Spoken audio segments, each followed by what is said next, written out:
Hello everyone, hope you're doing well. It's time to talk about bombers. Bombers for me in War Thunder are one of those things which are always interesting to talk about. I've pretty much spaded all of them, and I've never really had too many negative times in them. The Votor wasn't too fun, but most of them have been alright, and, they don't really take too much effort to kind of get through, and it's nice to actually have them represented in War Thunder, because in a lot of other games, that just really isn't the case.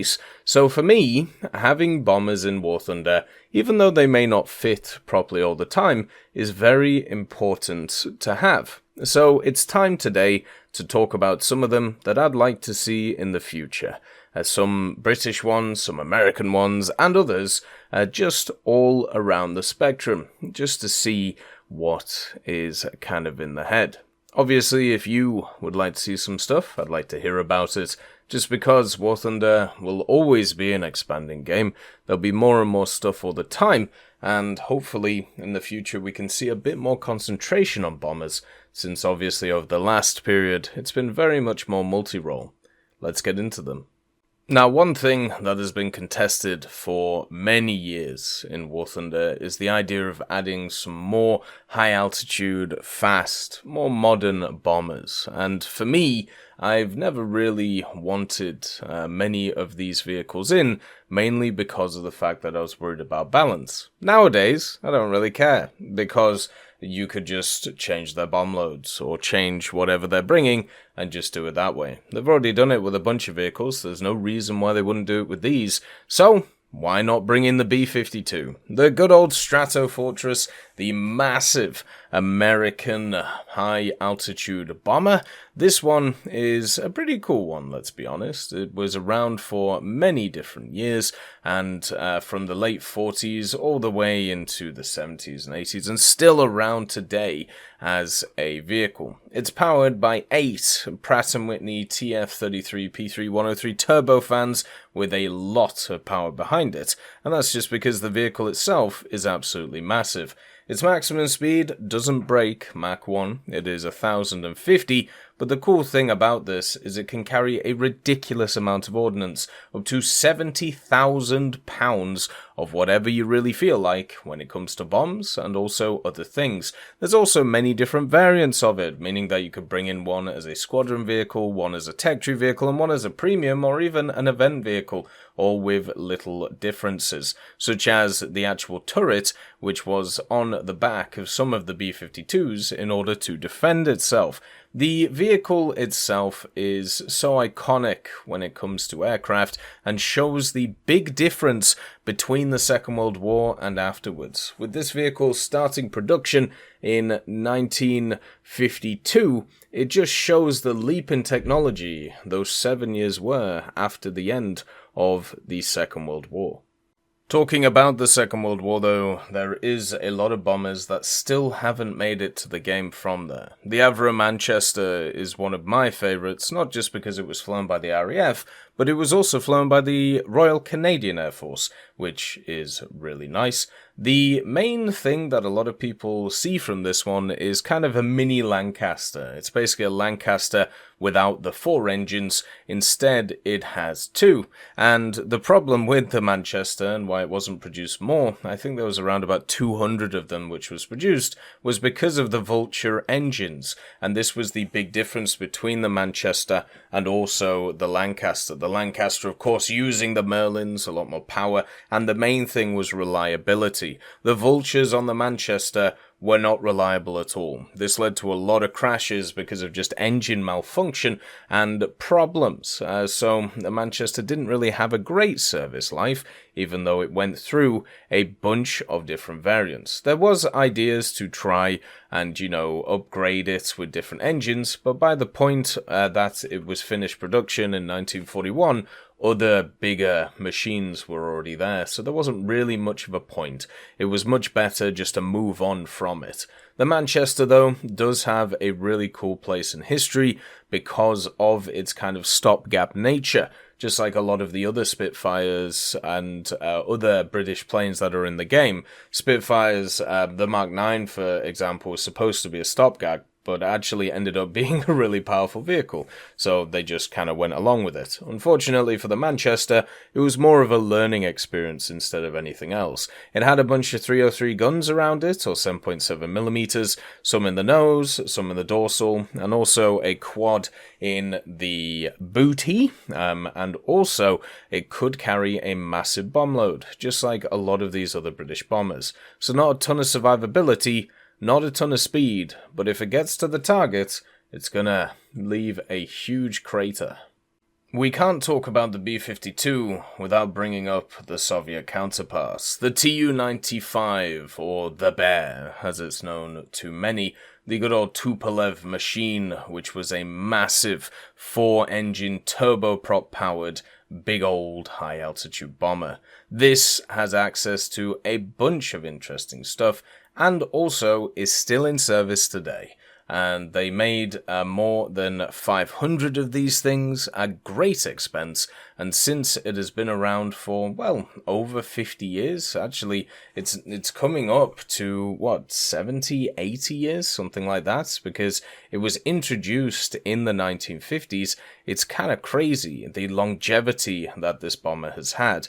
It was used, of course, by the Soviet Union, and even today by Russia and the Russian Federation. It has access to an insane bomb load, and also it has access to some guns in a tail turret, which is quite nice. The vehicle is powered by some Kuznetsov turboprop engines. This means that it can go around about 900 kilometers an hour, so not as fast as the B-52, but it can just bring a hell of a payload. And since there are so many different variants of it, once again, you could just bring it in a really interesting way. You could have a squadron vehicle, you could have a standard tech tree vehicle, a premium, and then even just an event one. Why not? Go crazy and have a bit of fun. But you've got to bring along the B-52 and the Tu-95 at the same time. Whenever one is mentioned, the other, for some reason, is mentioned in the same breath. The Vickers Warwick is another one of those aircraft which really doesn't get in the history books either, and that's because it was kind of plagued by a few problems as well. It was used by the Royal Air Force, but it was also used by South Africa and also Poland, meaning that you could easily add it in that subtree area. Now when you have a look at the Vickers Warwick, you might be like, oh, this is just a Wellington. Ha ha ha. But not exactly. It is slightly different to the Wellington. The Warwick was slightly larger, had different engines, and also was supposed to be designed for slightly different capabilities. But unfortunately, with it being larger, it needed better engines than the Wellington, and this led to delays in its construction, because the engines just weren't ready. This is something that has happened quite a lot in history with many different aircraft, and the Warwick unfortunately fell foul to it as well. The Napier Sabre engine was supposed to be on the vehicle, but unfortunately they had to settle for other engines since it just wasn't ready at the time.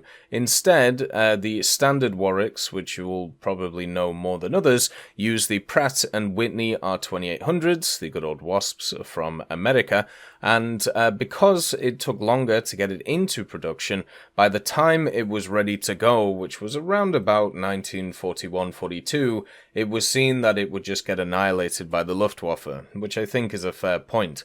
But by that point, they'd made a ton of them. They'd made nearly 1,000 of them, so what were they going to do with them? Well, they used them as transport aircraft, they used them as maritime reconnaissance aircraft, and also, at the same time, they used them as kind of command aircraft as well, to be able to ferry people around. That doesn't mean that this vehicle couldn't get access to bombs, it just means in its reconnaissance setup, it didn't really have a bomb bay, so you couldn't set it up, but there were definite variants that could have access to them. It has the 8303 setup, which we talked about previously, and also there was some anti-submarine versions, which meant that it could carry torpedoes and also bombs, which could be quite fun.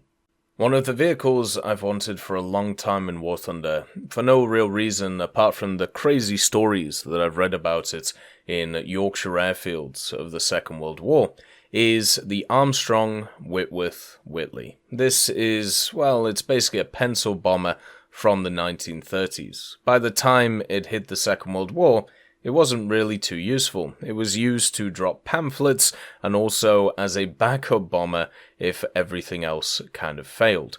The vehicle itself was incredibly thin, large wings, and also powered by the Rolls-Royce Merlin 10 engines with some of its later variants. And the vehicle itself, previously in the earlier variants, had much weaker engines, which is where it gets its name from and also why it really wasn't seen as too good.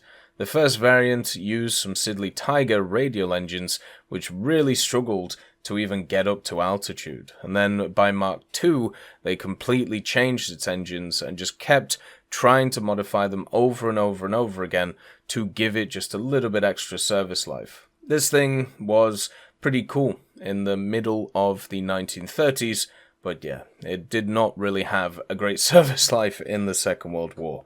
If you really want to read a good book about bombers and all of these different RAF things, I do highly recommend the Yorkshire Airfields of the Second World War book. It's fantastic to read and had a great time with it overall. The vehicle did have some 303s, and just like a lot of these British bombers, even though it didn't go very fast, it did have a hell of a bomb load, which for me is enough to at least have a bit of fun with it. For the last one, we gotta go a bit silly. It's G10 time. If you don't know what the G10 is, or the G10N Fugaku, it is a planned Japanese ridiculous heavy bomber. Something that would have never been built and never really gone anywhere because of its insanity. Technically, this started development in 1943, but then was cancelled in 1944, probably because of the situation of the war. It was supposed to have 6 Nakajima air-cooled engines. 6, yes, you heard me right, 6, 3 on each wing. It was supposed to go pretty quick, with 679 kilometers an hour, and then also have a bunch of 20mm on it and a 20,000 kilo bomb. Luckily, I can just write numbers down on a piece of paper too, and make it sound like it's gonna happen, but unfortunately it didn't. But, because it's War Thunder, and Japan seems to get a bunch of fake vehicles anyway, I thought why not, just chuck it in. The idea of the Fugaku, and many of the other planned planes around it, was to create a bomber that could take off from Japan and be able to bomb the west coast of America.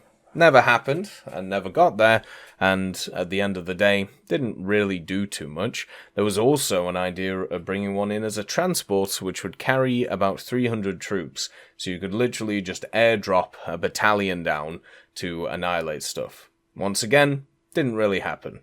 But, at the same time, there was a very fun variant, which I would like to see in the game, even though it would be completely ridiculous. So you had the 3 variations. You had the bomber one, you had the kind of transport one we talked about, and there was one where the idea was, in the fuselage, where the bomb bay was, you put 40 machine guns at an angle, so therefore they would shoot downwards onto the ground, creating a layer of destruction ahead of you with machine guns. Doesn't that sound fun? It sounds pretty fun to me. Why not? Why not have a bit of fun? As always, though, I hope you have a wonderful day, and I'll see you next time. I'd like to thank Schnitzel Stroker, Brendan Quinn, Vilneus, Character Fuel, Carrion Crow, Nicholas Richardson, Gus Irenicus, Pyman, Wartinder, Teddy, Daniel Stanton, B. Young, Opium Prime, Masonocrat, Lafouche, Alan Hacker, Sem Arslan, Uncle Bean, and Derek R. for supporting the channel.